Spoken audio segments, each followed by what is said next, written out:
So today I want to talk about abnormal uterine bleeding.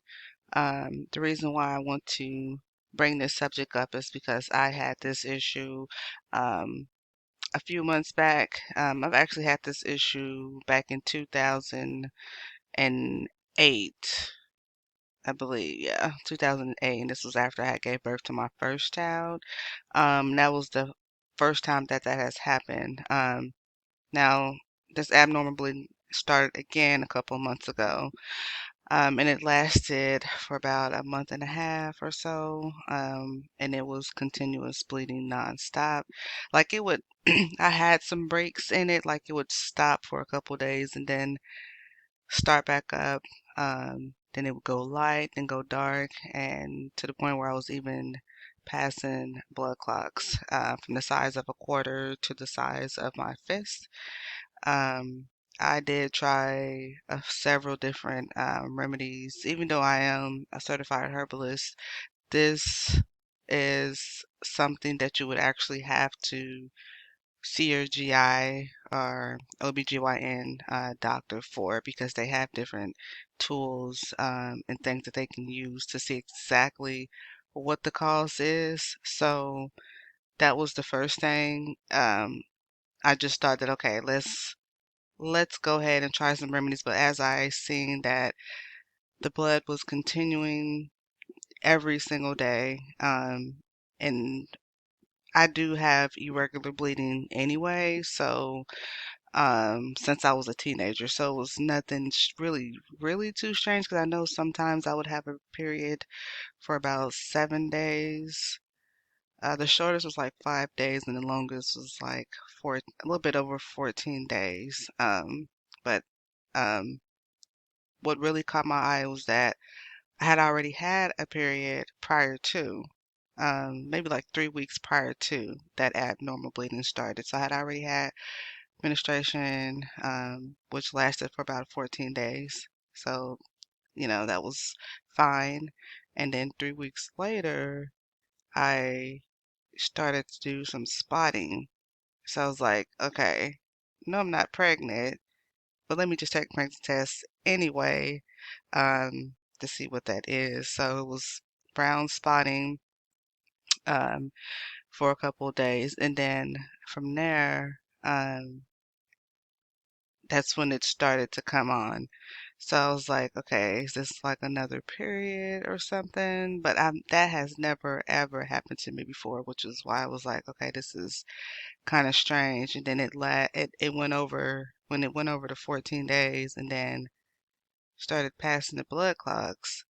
Um, that's when I started to get a little bit worried. So I started to do the alternative remedies, just doing different things for that, and it seemed like it slowed, but then it just picked back up again. It stopped actually for like 3 days, and then it picked back up again, heavy. So I decided to go ahead and see my GY for that situation, and the results came back that everything looked fine. That blood blood was okay, nothing wrong with the blood. So he said that they wanted to go ahead and just schedule me for like um, either a ultrasound or pap smear, um, which is what I was really wanting anyway. The day that I seen the OBGYN is when I actually thought that they was going to do that, but they only just tested the blood, so everything was okay with the blood. So anyway, about a week later, um, we went on ahead to um, go ahead and do the pet pelvic exam. Now they wanted me to drink like have like some liquid, some water or something like that without eating prior to going to the appointment. I did take some liquid, but obviously I didn't take as much, so they was not able to do the pelvic exam. So they went on ahead and just did the ultrasound instead. So, and while they were doing that, like I was just like dripping, like it was just running out of me like water. It was just running out like water. Even when I stood up, it was just lots of blood just draining down. So, from there, test results came back normal as well. They didn't see any fibroids and nothing cancerous or anything like that, which thank God, didn't have any of that. It was just a bleeding continually. So from there, I was told I had a couple of options. First option was to either do a surgery to stop the bleeding, mandatory. Um, and the other option would be to remove the entire uterus. Um, so I was just like, okay, we'll we'll think about that and I'll give you a call back once I have um once I know exactly what I want to do.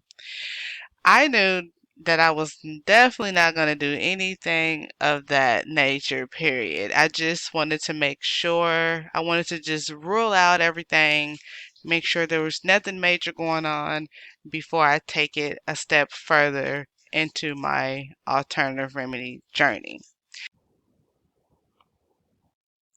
So, here are some signs and symptoms of abnormal uterine bleeding. It's heavy menstrual bleeding, bleeding at unusual times, unusual long periods, 7 days or longer, inconsistent menstrual cycles. So, what causes this type of bleeding? Let me scroll down a little bit here. So, there's a lot of different things that can cause this. Some can be thyroid disease, polycystic ovarian syndrome, anal ovulation, fibroids. Let's see, let me scroll down here. Can also be cervical cancer, ovarian cancer. Can also be like an STD like chlamydia, gonorrhea, and stuff like that of that nature. So you definitely want to go to the doctor just to make sure, just to see exactly what's going on before you take any type of alternative steps, okay? So what I did is once I got my results, which was basically hormonal imbalance, I went on ahead and took some herbs and tonic. Okay. Now I'm going to leave in the description box the herbs and the tonics that I did take. But let me see if I can just pull it up here. Just bear here with me for a moment. So the first herb that I want to talk about is yarrow. Excuse me. Here it says today yarrow is sometimes suggested for the following uses, although there is a lack of scientific evidence. Um, So it's good for loss of appetite, indigestions, menstrual cramps and pain, muscle spasm, inflammation. It says to reduce bleeding. That's the big one. So it's good to reduce bleeding. So that was one of the ones that I actually used. And then let me go to another screen here. Also, shepherd's purse is what I've also used too. So here it says shepherd's purse is a common weed. It is thought to originate from the Middle East. The parts that grow above the ground are used to make medicine. Says shepherd's purse is used for nosebleeds, premenstrual syndrome, abnormally heavy bleeding during menstrual periods, and other conditions, but there is no good scientific evidence to support these uses. Even though it says there's no good scientific evidence, this is based off of science. So science is more, they have it's more into like modern medicine, if that makes sense. They have to have some type of proof that it actually worked. But on the alternative side, I know that it works. You know what I mean? Even though there's no proof or no evidence or anything like that scientifically, I know that it worked because it worked for me. Now, it may not work for other people because it depends on exactly the symptoms that you have or what exactly you're experiencing because you might have to add different type of herbs, different tinctures. You might have to fast or something like that. It just depends on exactly what you're passing through. So I did include shepherd's purse. So I had yarrow, shepherd's purse, um, as a tea. and I also added it as a tonic in my tea. Now, I also included, let me go to it here, Burdock Root. Um, I used Burdock Root because of the blood that I was losing. I was losing a lot of blood and I didn't want to become anemic or anything like that. So I did include Burdock Root. I mean, you can add, take vitamin C supplements or something like that, but I chose the Burdock Root specifically because it's highly rich in iron C.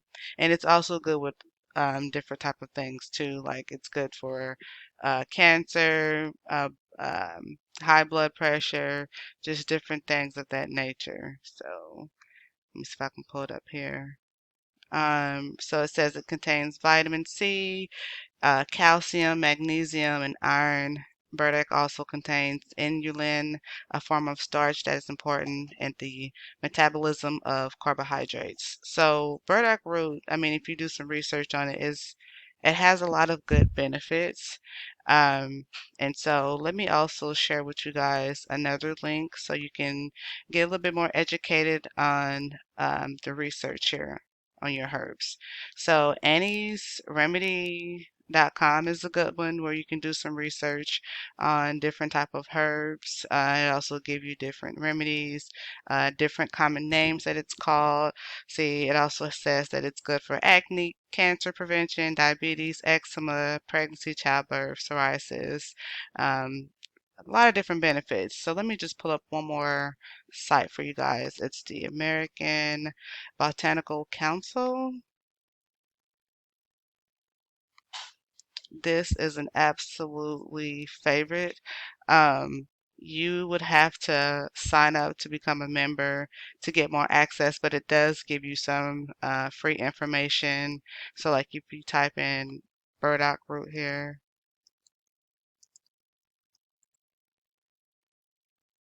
it'll give you some information on exactly what that type of herb is and what it can do for you. And then also, let me give you one more source here. They have a herbalgram. I think this is the right one. Yeah. So the herbalgram is like an issue that they send out every other month or so.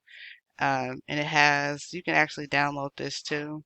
It has a lot of different information that you guys can gather for the whole month.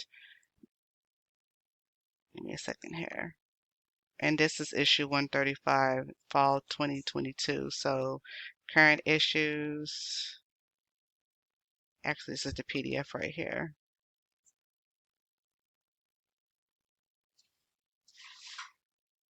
So this covers a lot of information, guys. Like it has a lot of information that you guys can go through. See, it has something on oats, herbal profile. It talks about, looks like a study of oat herb that they've been going over. So it has a lot of different information, and it's free. This is a free edition here. So, so far, I hope you guys have enjoyed this video thus far. Like I said, I will leave the herbs that I use in the description box below. And if you guys have any other questions, please feel free to leave your comments below. Don't forget to like and subscribe. God bless, and thanks for watching.